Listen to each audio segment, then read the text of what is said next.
नमस्कार, आप देख रहे हैं IBC 24। मैं हूं आपके साथ विजय कुमार पंड्या। रात 11 बजे के इस बुलेटिन जिसका नाम है सिटी लाइट, आप सभी का स्वागत।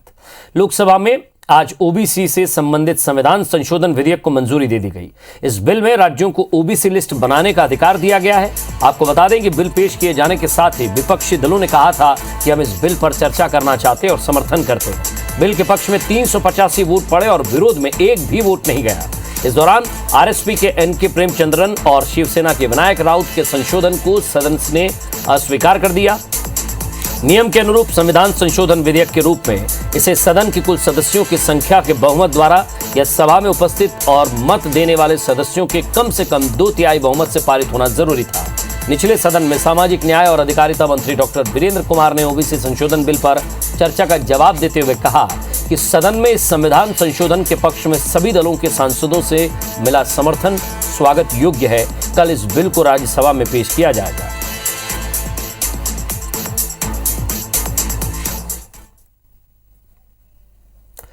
मध्य प्रदेश विधानसभा में कांग्रेस ने जिस तरह आदिवासी, दलित और ओबीसी के मुद्दे पर हंगामा किया, उसके बाद बीजेपी आम जनता के बीच कांग्रेस की हकीकत बताएगी। सीएम हाउस में आज शाम हुई बीजेपी विधायक दल की बैठक में इसकी रणनीति बनी। हालांकि मंत्री नरोत्तम मिश्रा ने कहा कि यह बैठक विकास पर आधारित थी। बैठक में मंत्री जगदीश देवड़ा ने विधानसभा में पास हुए आबकारी संशोधन विधेयक की जानकारी दी। इसमें जहरीली शराब के दोषियों को फांसी की सजा का प्रावधान है। वहीं अवैध कॉलोनियों को वैध करने वाले विधेयक को लेकर नगरीय प्रशासन मंत्री भूपेंद्र सिंह ने जानकारी दी। इसके अलावा मुख्यमंत्री ने केंद्र और राज्य सरकार की योजनाओं के बारे में विधायकों को बताया और उन्हें जनता तक पहुंचाने की बात कही। इधर कांग्रेस के रुख पर मंत्री नरोत्तम मिश्रा ने कहा कि कांग्रेस तोड़ने और जातियों में बांटने की राजनीति करती है। कांग्रेस ने कभी ओबीसी आरक्षण को लेकर कोशिश नहीं की। कांग्रेस जनजाति के नाम पर भी छलावा करती है। बीजेपी के विधायक कांग्रेस के इस चेहरे को जनता के बीच लेकर जाएंगे।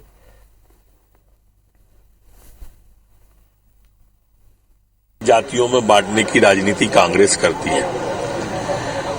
उन्होंने कभी नहीं कोशिश की इस ओबीसी के आरक्षण के बारे में। जब उनके यहाँ मार्च के महीने में पास किया तो उन्होंने क्या प्रयास किया, 10 तारीख को ही लग गई थी कोर्ट में, 19 को स्टे आ गया।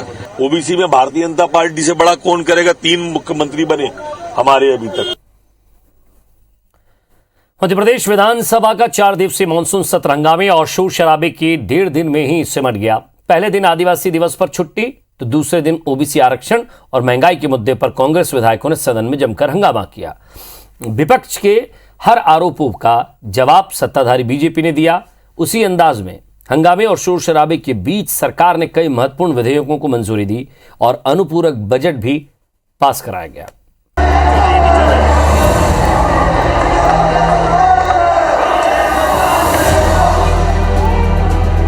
ये हंगामा मध्य प्रदेश के सर्वोच्च सदन का है, जिसे लोकतंत्र का मंदिर कहा जाता है, जहां विधायकों को प्रदेश की जनता की आवाज उठाने के लिए भेजा जाता है। पर इस हंगामे और शोर शराबे ने जनता की आवाज को दबाकर रख दिया। जी हां, मध्य प्रदेश विधानसभा का मानसून सत्र दूसरे ही दिन हंगामे की वजह से अनिश्चित काल के लिए स्थगित कर दिया गया। ये सबसे छोटा सत्र रहा, जो 1.5 दिन में सिर्फ 3 घंटे चला। ओबीसी और दलितों का मुद्दा उठाकर कांग्रेस ने सदन में जमकर हंगामा किया। प्रदेश की राजनीति में सबसे बड़े वर्ग ओबीसी और दूसरे बड़े वर्ग आदिवासियों के मुद्दे पर मचे हंगामे का सत्ताधारी बीजेपी ने अपने ही अंदाज में जवाब दिया। जब 55% हमारे प्रदेश की जनसंख्या पिछड़े वर्ग की है, आज इसको ना पास करके जो हमने किया था, हमने इसको लागू किया था, ये कोर्ट में गए, कोर्ट में गलत इन्होंने बयान दिया, कोर्ट में गलत बात कही और आज ये अटका हुआ है। क्या मूर्ख समझते हो सबको? आपका ये पाखंड हम चलने नहीं देंगे किसी भी कीमत पे। पिछड़े वर्ग की पीठ में छुरा घोंपने के इनके ये जो कदम है वो निंदनीय है और पिछड़ा वर्ग ने छोड़ेगा नहीं। वैसे इस बार विधानसभा सत्र में चर्चा प्रदेश में बाढ़, जहरीली शराब से मौत, दलित अत्याचार पर होनी थी, लेकिन आदिवासी दिवस और ओबीसी आरक्षण के मुद्दे पर मचे हंगामे ने बाकी सारे मुद्दों को गौण कर दिया। दूसरे दिन सत्र की शुरुआत में महंगाई के मुद्दे पर विपक्ष ने सरकार को जमकर घेरा। प्रश्नकाल के दौरान पेट्रोल डीजल के दाम को लेकर पूछे गए सवाल पर चर्चा के वक्त नेता प्रतिपक्ष कमलनाथ ने मुद्दा उठाया। इसे लेकर सदन में हंगामा तब शुरू हो गया जब वित्त मंत्री जगदीश देवड़ा ने ये कहा कि पेट्रोल डीजल के दाम कमलनाथ सरकार के समय बढ़े थे। इसके बाद कोरोना से जुड़े जरूरी सवाल आने से पहले प्रश्नकाल की कार्यवाही स्थगित कर दी गई। विधानसभा की कार्यवाही फिर शुरू होते ही ओबीसी आरक्षण पर मचे हंगामे ने पूरे विधानसभा सत्र को ही खत्म कर दिया। 16 साल इनकी सरकार थी, इनने कब पैरवी की? पहले भी इन्होंने पैरवी नहीं की। इनकी मंशा स्पष्ट नहीं है, ये नहीं चाहते कि पिछड़ा वर्ग को 27% आरक्षण लागू हो। और इसलिए अगर ओबीसी को 27% आरक्षण नहीं मिला तो इनके गलत जवाब के कारण, गलत उत्तर देने के कारण ही आरक्षण नहीं मिला।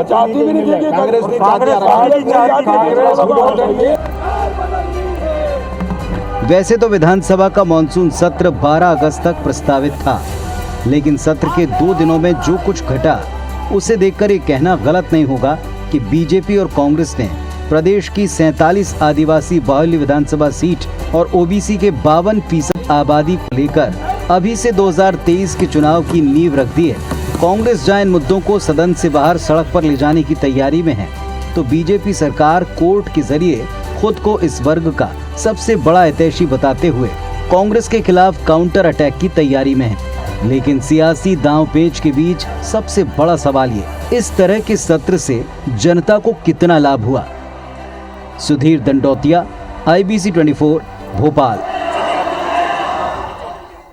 इधर छत्तीसगढ़ में साल 2021-22 में होने वाली धान खरीदी की तैयारियों को लेकर मंगलवार को रायपुर में मंत्रिमंडलीय उप समिति की बैठक हुई, जिसमें कई बिंदुओं पर विस्तृत चर्चा हुई। राज्य सरकार नवंबर महीने से धान खरीदी की शुरुआत कर सकती है। साथ ही वर्तमान में धान संग्रहण केंद्रों में रखे हुए धान के निष्पादन पर भी चर्चा हुई।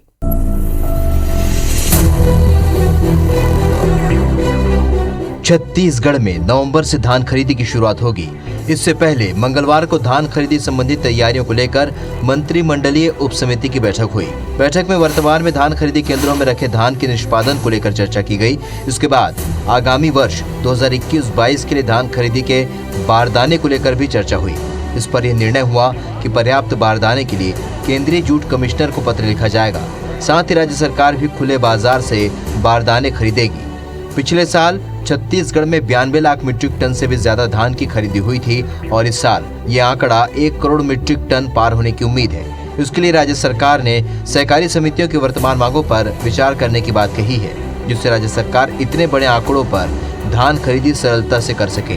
धान खरीदी केंद्र से धान के उठाव को परिवहन किए जाने पर भी चर्चा की गई है। पिछले वर्षों के धान की बचत प्राइमरी सोसाइटी और संग्रहण केंद्रों में जो धान शेष है उसके मिलिंग और उसके निष्पादन के संदर्भ में काफी विस्तृत चर्चा किया गया। लक्ष्य अभी तो जिस ढंग से अभी बरसात हो रही है और जिस ढंग से पंजीयन हो रहा है, ये अभी अंतिम लक्ष्य तो तय नहीं है, लेकिन अनुमान है कि जो पिछला हम लोग खरीदे थे उससे भी आगे जो समिति से आया था मांग पत्र और जो कमेटी ने के समक्ष अपना बात रखे हैं, सभी विस्तार से चर्चा हुआ और सबका निराकरण करने की दिशा में सहमति बनी है। ये स्थिति सुधारने के बारे में भी यहाँ पे बहुत विस्तृत विचार हुआ है।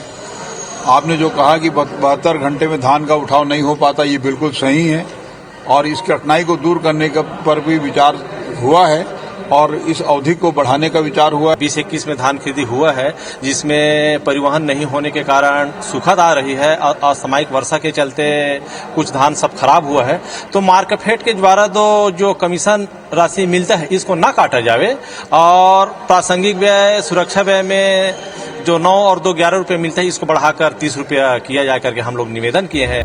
वहीं बीजेपी का कहना है कि ये लोग हर साल बैठक करते हैं, उसके बाद भी कोई रिजल्ट नहीं आता। अव्यवस्था हर साल बढ़ती है। खाली ये चर्चा करते हैं और मुझे लगता है चर्चा में ऐसी स्कीम बनाते हैं कि और ज्यादा भ्रष्टाचार कैसे किया जा सके। पहली बार हो रहा है कि 5000 करोड़ से ज्यादा का धान सड़ गया, उसके लिए कौन दोषी है, उसके लिए कौन जिम्मेदार है। विधानसभा के प्रश्नों में जवाब दिया है कि 19-20 का 91 लाख टन धान, 91,000 टन धान आज भी मिलिंग नहीं हुई है। सरकार ने धान के कटोरा में धान खरीदी की तैयारी शुरू कर दी है। विशेषज्ञों का अनुमान है कि इस साल लगभग 1 करोड़ 38 लाख मीट्रिक टन धान का उत्पादन होगा। वहीं लगभग 1 करोड़ मीट्रिक टन धान खरीदी का भी अनुमान लगाया जा रहा है। अब सवाल ये उठता है कि अगर इतनी बड़ी मात्रा में धान खरीदी होगी तो सरकार बारदाना, परिवहन, उठाव की व्यवस्था कैसे करेगी? सौरभ सिंह परिहार, IBC 24, रायपुर। इधर बस्तर में धर्मांतरण को लेकर राजनीतिक बिसात बिछने लगी है। छत्तीसगढ़ बीजेपी ने आदिवासियों के धर्मांतरण पर कांग्रेस सरकार को घेरने की तैयारी शुरू कर दी है, तो वहीं कांग्रेस आरोप लगा रही है कि बीजेपी के 15 सालों के शासनकाल में धर्मांतरण तेजी से हुआ है। जिस तेजी से आरोप प्रत्यारोप का दौर चल रहा है, उससे साफ है कि अगले चुनाव के लिए आदिवासी वोटर साधने में दोनों ही पार्टियां जुट गई हैं।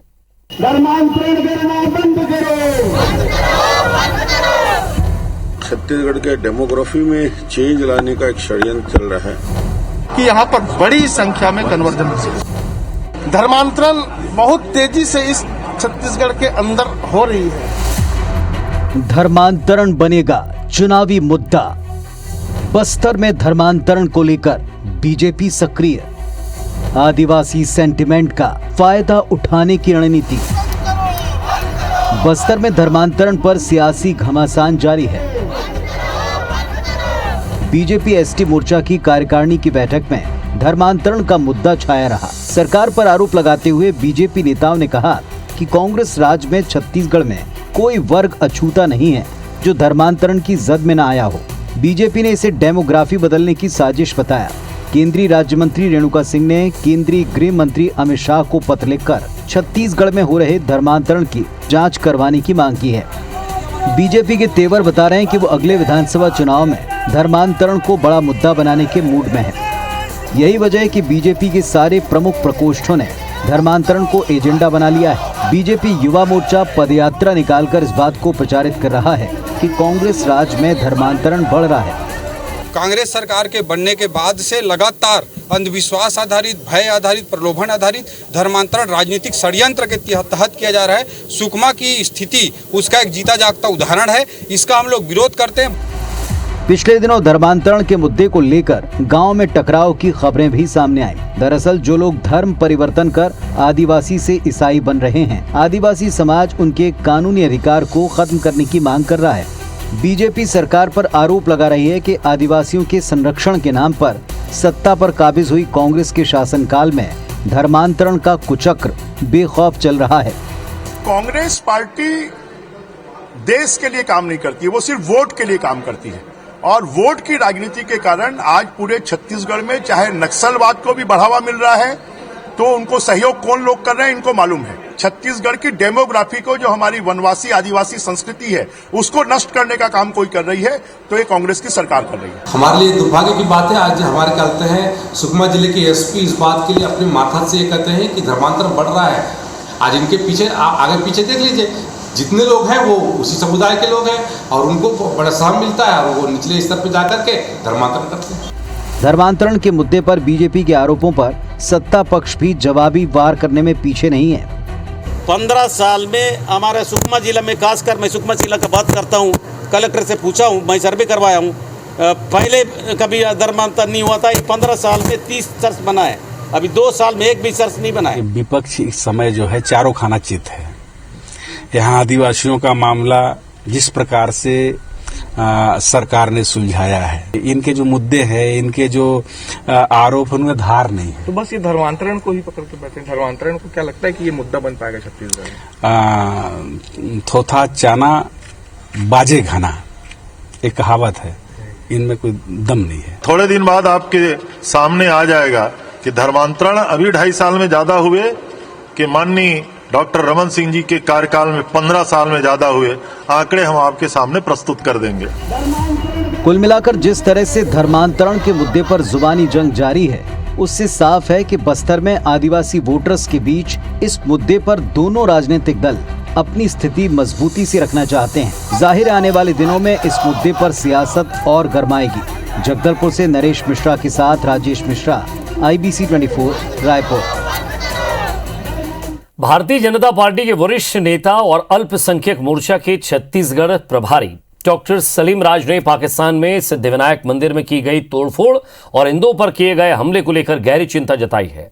डॉक्टर सलीम के मुताबिक एक तरफ तो पाकिस्तान अंतर्राष्ट्रीय मंचों पर भारत में अल्पसंख्यकों को उनके साथ दुर्व्यवहार का झूठा रोना रोता है, वहीं दूसरी तरफ पाकिस्तान में लगातार मंदिर और गुरुद्वारों में हमले हो रहे हैं, जिस पर वहां की सरकार मौन है। डॉक्टर सलीम का कहना है कि भारत में अल्पसंख्यकों को पूरी सुरक्षा प्राप्त है, बल्कि कई जगह उन्हें बहुसंख्यकों से ज्यादा अधिकार मिले हैं। उन्होंने कहा कि पाकिस्तान में अत्याचार से घबराकर जो हिंदू और सिख भाई भारत आते हैं, उन्हें सुरक्षा देना केंद्र सरकार की जिम्मेदारी है। इसलिए केंद्र की मोदी सरकार सीए कानून लाई है। वहाँ पर अत्याचारों का हिंदुस्तान के जो अल्पसंख्यक है उनको सोचना चाहिए। सीए कानून का विरोध करते, सीए कानून इसलिए बनाया गया कि हिंदू भाइयों की सुरक्षा देने के लिए, और लगातार वहाँ पर धर्मांतरण कर रहा है, जबरदस्ती निकाह कराया जा रहा है, धर्म परिवर्तन जो लगातार कराया जा रहा है उसके ऊपर ये बयान दिया गया है। संचार क्रांति योजना में गड़बड़ी को लेकर दायर जनहित याचिका पर आज बिलासपुर हाईकोर्ट में सुनवाई हुई। सरकार की तरफ से दस्तावेज पेश किए गए। दरअसल नवगवां में 12 लाख की लागत से टावर लगाने के साथ ही 480 लोगों को मोबाइल वितरित किया जाना था। सरकार ने सारे मोबाइल ग्राम पंचायत भिजवा दिए। इसके बाद मुख्य कार्यपालन अधिकारी ने सारे फोन अपने दफ्तर मंगा लिए और कहा कि वो इसका वितरण कराएंगे। काफी समय बीत जाने पर भी जब वितरण शुरू नहीं हुआ तो सरपंच ने जनपद से लेकर जिला पंचायत और कलेक्टर को आवेदन दिया, लेकिन कोई हल नहीं निकला। बताया गया कि इस इलाके में नेटवर्क ठीक नहीं है, इसलिए मोबाइल नहीं बटेंगे। परेशान होकर ग्रामीण परमानंद राठौर ने अधिवक्ता रत्नेश अग्रवाल के माध्यम से जनहित याचिका दायर की थी।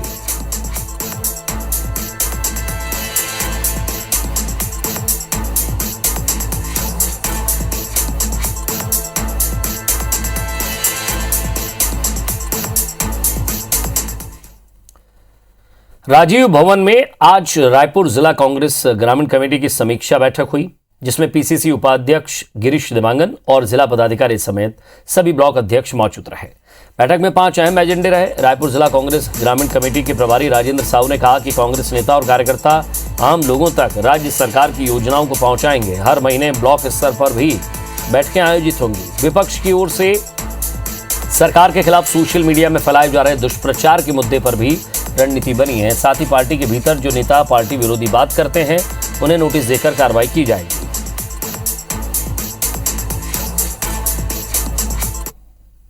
दो 2023 और 2024 की तैयारी में हम सब जुट गए हैं और विभिन्न बूथों के गठन और वर्तमान में वास्तविक धरातल पर क्या स्थिति है, इस सब के लिए महत्वपूर्ण बैठक रखी गई। प्रतिभा उनको बैठक ब्लॉक स्तरीय लेने के, और 5वां जो है कि प्रदेश सरकार जो भूपेश बघेल जी की सरकार है उनकी बहुत सी योजनाएं हैं। हमने 36 में से 24 वादे पूरे कर लिए हैं। उनको गांव-गांव तक बताना है, बूथ कमेटी के माध्यम से, कार्यकर्ताओं के माध्यम से। रीवा में स्वास्थ्य विभाग की लापरवाही से गर्भवती महिला का रास्ते में ही प्रसव हो गया और इलाज के दौरान उसके नवजात बच्चे की जान चली गई। मामला त्यूथर क्षेत्र का है, जहां एक गर्भवती महिला इलाज के लिए सिविल अस्पताल पहुंची थी, लेकिन वहां उसे कोई डॉक्टर नहीं मिला।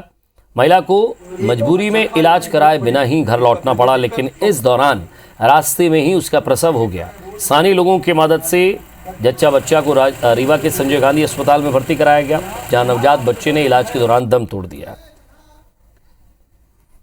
नायब तहसीलदार सतीश को मार्क किया है, जो इसकी जांच करके और मुझे फैक्ट्स के साथ बताएंगे कि एक्चुअल में वहाँ ड्यूटी डॉक्टर और स्टाफ नर्स वगैरह थे कि नहीं थे और उनको अटेंड क्यों नहीं किया तत्कालीन। तो जांच होकर आ जाती है, कोई भी व्यक्ति यदि इसमें दोषी है तो फिर उस अनुसार जो इस पर कार्रवाई होगी।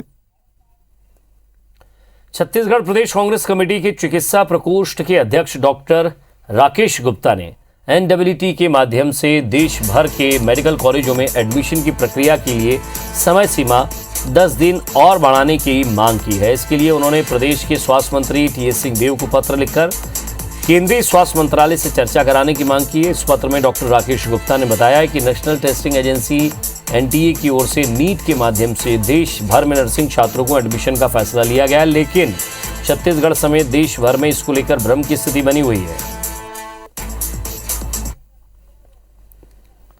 और सिविल जज 2019 की प्री एग्जाम देने वाले अभ्यर्थियों के लिए राहत भरी खबर है। मध्य प्रदेश हाईकोर्ट में चयन सूची में 255 नए परीक्षार्थियों के नाम जोड़ दिए गए हैं। साथ ही परीक्षा की तारीख आगे बढ़ाकर 28 और 29 अगस्त 2021 कर दी है। दरअसल मध्य प्रदेश हाईकोर्ट ने मार्च 2021 में सिविल जज प्री एग्जाम का संचालन किया था, जिसका रिजल्ट मई 2021 में घोषित किया गया। लेकिन परीक्षा में पूछे गए 19 प्रश्नों में सुधार के लिए अभ्यर्थियों ने अलग अलग याचिका हाईकोर्ट के खिलाफ ही दायर की थी, जिस पर सुनवाई करते हुए 14 जुलाई 2021 को कोर्ट ने 2 रिटायर्ड जज की अध्यक्षता में जांच के लिए कमेटी का गठन किया है। कमेटी ने 2 हफ्ते की जांच के बाद 6 प्रश्नों में त्रुटि सुधार किया। कमेटी की अनुशंसा पर मध्य प्रदेश हाईकोर्ट ने 255 नए अभ्यर्थियों को राहत देते हुए उन्हें सिविल जज मेंस परीक्षा के लिए पात्र माना है। सटीक संख्या तो बताना मुश्किल है, पर लगभग 2500 स्टूडेंट्स कैंडिडेट सिलेक्ट हुए थे पहले, और अभी लगभग 255 अतिरिक्त कैंडिडेट्स को, अभ्यर्थियों को इस परीक्षा में मुख्य परीक्षा के लिए सिलेक्ट किया गया है। और 24 अगस्त तक परीक्षार्थी अपने मुख्य परीक्षा के लिए फॉर्म हाईकोर्ट में जमा कर सकते हैं। वह तारीख भी आगे बढ़ाई गई है। एकीकृत किसान पोर्टल के प्रारंभिक स्वरूप के बारे में चर्चा और सुझाव को लेकर आज रायपुर के सर्किट हाउस में कृषि विभाग की ओर से प्रशिक्षण सह कार्यशाला का आयोजन हुआ। और इस दौरान विभाग के अधिकारियों ने बताया कि राज्य के किसानों की सुविधा के लिए एकीकृत किसान पोर्टल यानी कि UFP तैयार किया जा रहा है, और इसके माध्यम से समर्थन मूल्य पर धान बेचने वाले किसानों सहित राजीव गांधी किसान न्याय योजना और मुख्यमंत्री वृक्षारोपण प्रोत्साहन योजना का लाभ लेने के लिए किसान पंजीयन करा सकेंगे।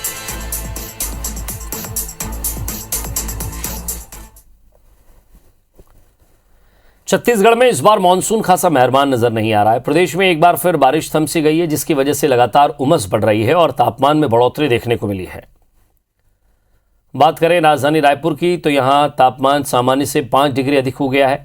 प्रदेश भर में बारिश के आंकड़ों पर नजर डालें तो अब तक केवल 616.6 मिलीमीटर बारिश हुई है, जो सामान्य से 10% कम है। वहीं राजधानी में भी इस बार केवल 491.2 मिलीमीटर बारिश हुई है, जो सामान्य से 22% कम है। मौसम विभाग के मुताबिक आज प्रदेश में कुछ स्थानों पर हल्की बारिश हो सकती है, कहीं गरज चमक के साथ हल्की बौछार की भी संभावना है। अभी छत्तीसगढ़ के विशेष करके सरगुजा डिवीज़न और उससे लगे हुए जिलों में अच्छी बारिश देखी जा रही है, लेकिन बाकी जो क्षेत्र है वहाँ पर बारिश है वो अच्छी नहीं हो रही है। 1-2 स्थानों पर हल्की से मध्यम बारिश दर्ज किया जा रहा है। कोरबा में जल्द ही गुजरात के प्रसिद्ध कांकरिया झील की झलक देखने को मिलेगी। मुख्यमंत्री भूपेश बघेल की पहल से शहर की अशोक वाटिका को संवारने का काम शुरू हो गया है। वाटिका को मनोरम बनाने और इसे कृत्रिम झील के रूप में विकसित किया जा रहा है। अशोक वाटिका के चारों ओर टॉय ट्रेन के जरिए झील की सैर का आनंद बच्चों के साथ बड़े भी उठा पाएंगे। यहाँ औषधि पौधों का रोपण कर ऑक्सीजोन भी बनाया जाएगा। यहाँ बच्चों के लिए प्लेइंग जोन, फूड कोर्ट और आधुनिक व्यायामशाला तैयार की जाएगी। 10 करोड़ की लागत से संवर रही वाटिका में बनने वाले पाथवे भी कई मायनों में खास रहेंगे। यहाँ वेस्टेज प्लास्टिक से तैयार विशेष टाइल्स लगाई जाएगी। वाटिका को आधुनिक डिजाइन, जो नई डिजाइनर लाइटें, उसे सुसज्जित किया जाएगा। आने वाले दिनों में शहरवासी इस आकर्षक झील की सैर का मजा उठा सकते हैं। मुख्यमंत्री महोदय की घोषणा के अनुरूप अशोक वाटिका में ऑक्सीजोन के लिए एक एस्टिमेट हम लोगों ने तैयार किया है और इसके शीघ्र ही DMF फंड के द्वारा स्वीकृति दी जाएगी। और इसी के साथ फिलहाल इस बुलेटिन में इतना ही। नमस्कार।